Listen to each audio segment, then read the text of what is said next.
Good morning class. Previous video में मैं क्या बताया था? ऑस्मोसिस क्या होता है, डिफ्यूज़न क्या होता है, सेमी परमेबल मेम्ब्रेन क्या होता है, ऑस्मोसिस का प्रोसेस क्या होता है। फिर ऑस्मोसिस के प्रोसेस को रोकने के लिए जो हम एक्सटर्नल प्रेशर अप्लाई कर रहे थे, उसी एक्सटर्नल प्रेशर को हम क्या बोल रहे थे? Osmotic pressure. ठीक है, तो एक चीज़ आप जानिए, ऑस्मोटिक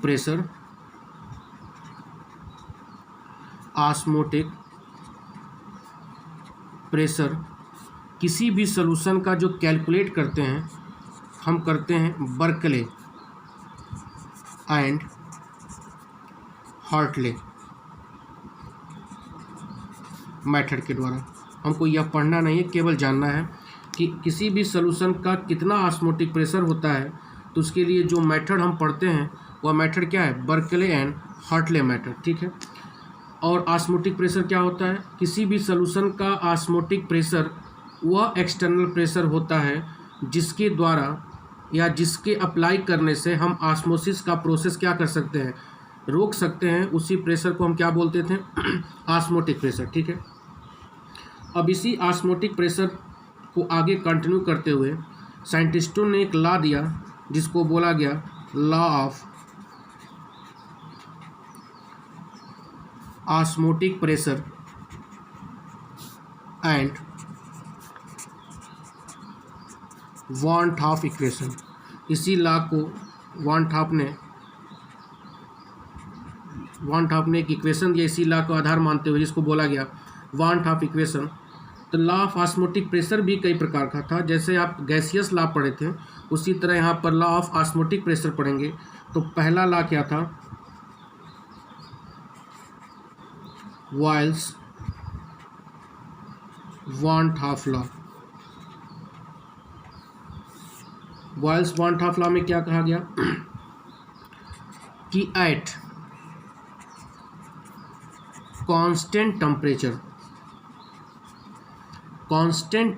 पर, एक चीज़ बताना भूल गया कि ऑस्मोटिक प्रेशर को हम रिप्रेजेंट करते हैं पाई से। Means osmotic pressure is represented by pi. तो बॉयल्स लॉ में क्या बताया गया कि एट कांस्टेंट टेम्परेचर किसी भी सॉल्यूशन का जो ऑस्मोटिक प्रेशर होता है, मतलब pi, is directly proportional to concentration of solution.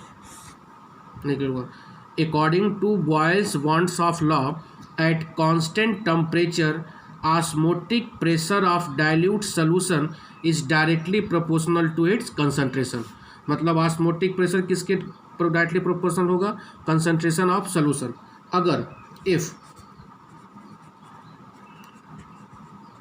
concentration C is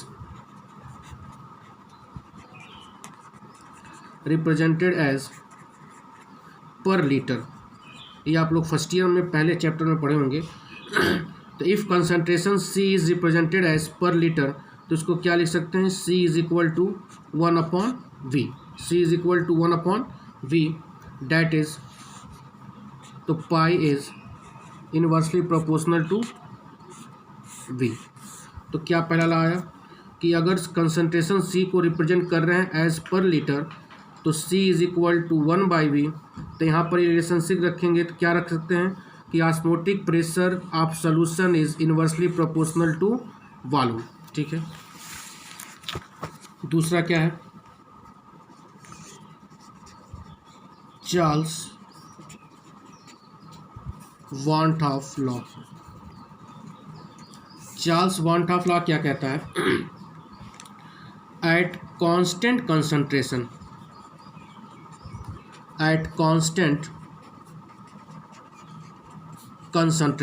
वहाँ पर टेम्परेचर कांस्टेंट था, यहाँ पर कंसंट्रेशन कांस्टेंट होगा।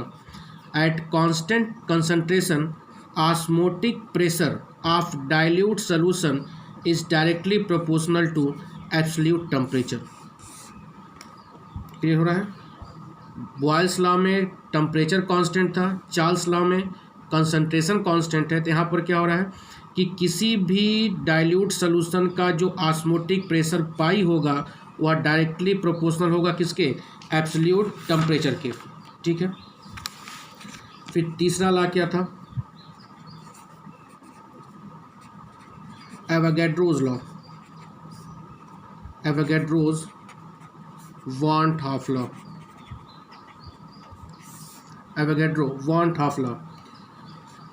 इसमें क्या था कि at constant temperature and constant concentration osmotic pressure is directly proportional to number of moles.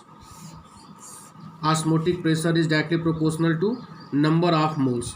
Clear हो रहा है? 3 लॉ था और इसी 3 लॉ को उन्होंने क्या बनाया, अपना एक इक्वेशन बनाया जिसको बोला गया वांट ऑफ इक्वेशन। क्या था वांट ऑफ इक्वेशन? देखते हैं। From first law, first law क्या बताया गया है कि osmotic pressure is inversely proportional to volume.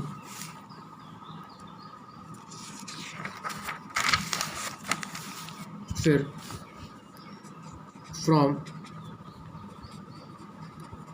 Second law, second law क्या कह रहा था कि osmotic pressure is directly proportional to temperature. इसको आप इक्वेशन 1 मान लीजिए, इसको आप इक्वेशन 2। फ्रॉम इक्वेशन 1 एंड 2 क्या लिख सकते हैं? Pi is directly proportional to T and inversely proportional to volume. इस साइन को हटाकर हम कांस्टेंट लगाएंगे तो pi is equal to R T by V. यह मल्टीप्लाई किए तो pi V is equal to R T, pi V is equal to R T. This equation is known as, this equation is known as want of equation। जैसे आप gaseous equation पढ़े थे ideal, P V is equal to R T, यहाँ पर क्या होगा pi V is equal to R T. ठीक है, अब एन मोल्स लेते हैं for n moles. N moles के लिए क्या होगा, वहाँ पर एन मोल्स होता था P V is equal to n R T, तो यहाँ पर क्या हो जाएगा pi V is equal to n R T. तो इसी इक्वेशन को हम बोलते हैं वांट हाफ इक्वेशन। ठीक है, फिर आप आगे देखो। फ्रॉम वांट हाफ इक्वेशन,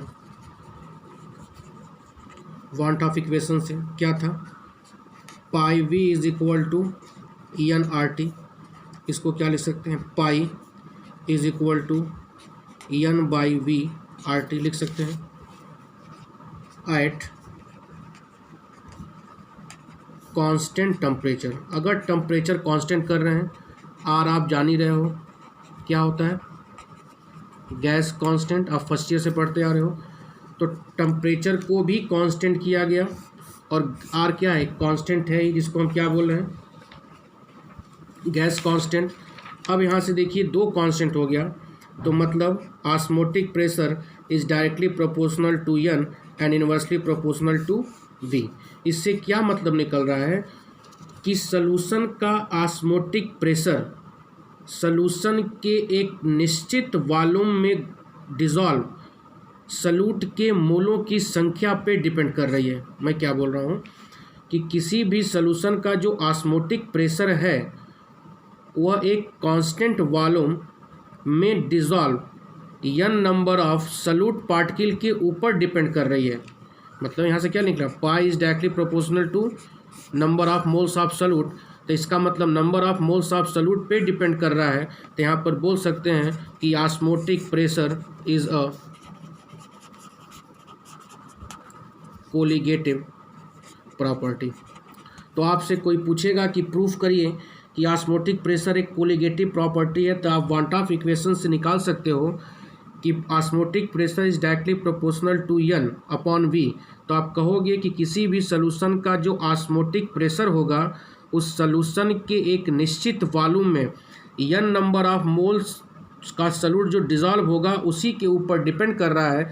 इसका मतलब कह सकते हैं कि osmotic pressure is depend upon number of moles of solute या नंबर ऑफ सॉल्यूट। तो मैंने कहा था कोलिगेटिव प्रॉपर्टी वह प्रॉपर्टी होती है जो सॉल्यूट के पार्टिकल पर डिपेंड करती है। तो यहाँ से यह कन्फर्म हो गया कि osmotic pressure is a colligative property.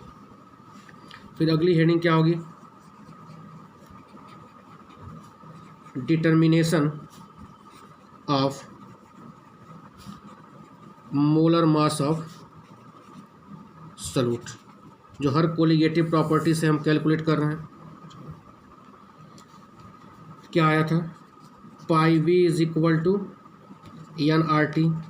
N क्या है, नंबर ऑफ मोल्स, तो एन कैसे निकालेंगे, n is equal to weight upon molar mass of solute. B मतलब क्या हो जाएगा, solute molar mass of solute, यह वैल्यू हम इसमें पुट करेंगे तो क्या आ जाएगा, pi V is equal to W upon M B into R T.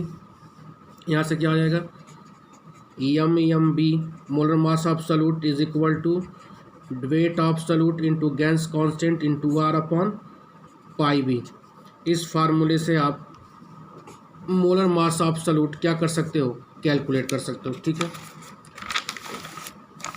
यहाँ तक हुआ। अब हम देखेंगे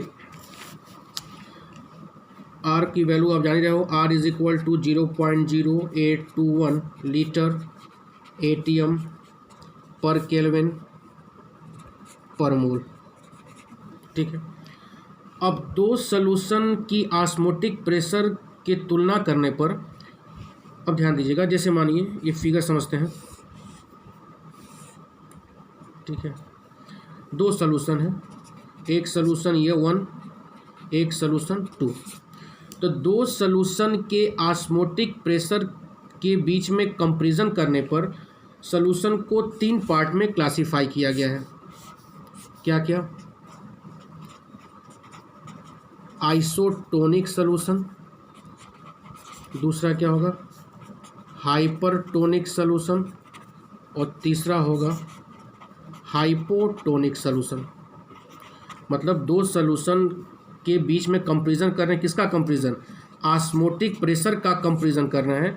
तो इनके कंपैरिजन के आधार पर सॉल्यूशन को 3 पार्ट में क्लासिफाई किया गया है, आइसोटोनिक सॉल्यूशन, हाइपरटोनिक सॉल्यूशन और हाइपोटोनिक। पहला होगा आइसोटोनिक सॉल्यूशन, जो बोर्ड में पूछता है। आइसो मतलब समान, मतलब जिन सॉल्यूशन, मतलब दो solutions which have same osmotic pressure is known as isotonic solution। मतलब जिन सॉल्यूशंस का ऑस्मोटिक प्रेशर क्या होता है, इक्वल होता है, उसको हम क्या बोलते हैं, आइसोटोनिक सॉल्यूशन। जिन सॉल्यूशंस का ऑस्मोटिक प्रेशर इक्वल होता है उसको हम क्या बोलते हैं, आइसोटोनिक सॉल्यूशन। जैसे दूसरे कलर को करते हैं, यहाँ पर सॉल्यूशन 1 है, यहाँ पे सॉल्यूशन 2 है। ठीक है, अब इसमें नंबर ऑफ मोल्स N1 है, यहाँ पर N2 है, यहाँ पे V1 है, यहाँ पर V2 है। ठीक है, इसका भी ऑस्मोटिक प्रेशर पाई होगा, इसका भी ऑस्मोटिक प्रेशर पाई होगा, मतलब दोनों का ऑस्मोटिक प्रेशर क्या होगा, सेम। मतलब जिन सॉल्यूशनों का ऑस्मोटिक प्रेशर सेम होता है उसको हम क्या बोलते हैं, आइसोटोनिक सॉल्यूशन। तो क्या निकल सकता है यहाँ से, for solution 1 pi V1 is equal to N1 RT, for solution 2 pi V2 is equal to N2 RT। यहाँ से क्या निकल सकता है, दोनों से V1 upon V2 is equal to N1 upon N2, या इसको और क्या लिख सकते हैं, N1 upon V1 is equal to N2 upon V2। Clear हो रहा है।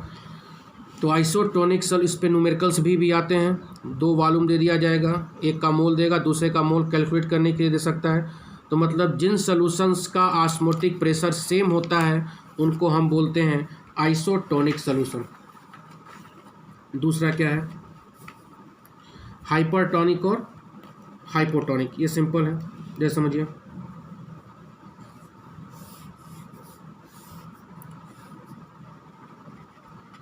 यह सॉल्यूशन 1 हो गया, यह सॉल्यूशन 2 हो गया। इसका ऑस्मोटिक प्रेशर OP1, इसका ऑस्मोटिक प्रेशर OP2। अब मान लीजिए OP1 is greater than OP2, मतलब सॉल्यूशन 1 का जो ऑस्मोटिक प्रेशर है वह ज़्यादा है किससे, सॉल्यूशन 2 से। तो जब दो सॉल्यूशनों के ऑस्मोटिक प्रेशर की हम तुलना कर रहे हैं तो जिस सॉल्यूशन का ऑस्मोटिक प्रेशर ज़्यादा होगा, जिस सॉल्यूशन का ऑस्मोटिक प्रेशर ज़्यादा होगा तो वह सॉल्यूशन इस सॉल्यूशन की तुलना में क्या कहलाएगा, हाइपरटोनिक सॉल्यूशन। और जिसका ऑस्मोटिक प्रेशर कम होगा, जिससे कम होगा उसकी तुलना में ये क्या कहलाएगा, हाइपोटोनिक सॉल्यूशन। क्लियर हो रहा है। तो मतलब जब दो सॉल्यूशंस की हम कंपैरिजन कर रहे हैं और दोनों का ऑस्मोटिक प्रेशर इक्वल नहीं है, डिफरेंट है, तो ऑब्वियस सी बात है एक का ज़्यादा होगा, एक का क्या होगा, कम होगा।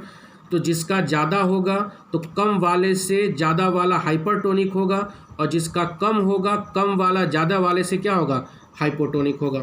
तो यहाँ पे हमने देखा ऑस्मोटिक प्रेशर लॉ, वान टॉप इक्वेशन, उस पर न्यूमेरिकल मैं लास्ट में कुछ कराऊंगा। और फिर यहाँ पे मैंने देखा आइसोटोनिक, हाइपरटोनिक और हाइपोटोनिक। और अब मैं कल देखूंगा रिवर्स ऑस्मोसिस क्या होता है। उसके बाद फिर हम बात करेंगे एबनॉर्मल मोलर मास, फिर वान टॉप फैक्टर आई। 2 वीडियो और लगेगा, यह चैप्टर समाप्त हो जाएगा। Thank you.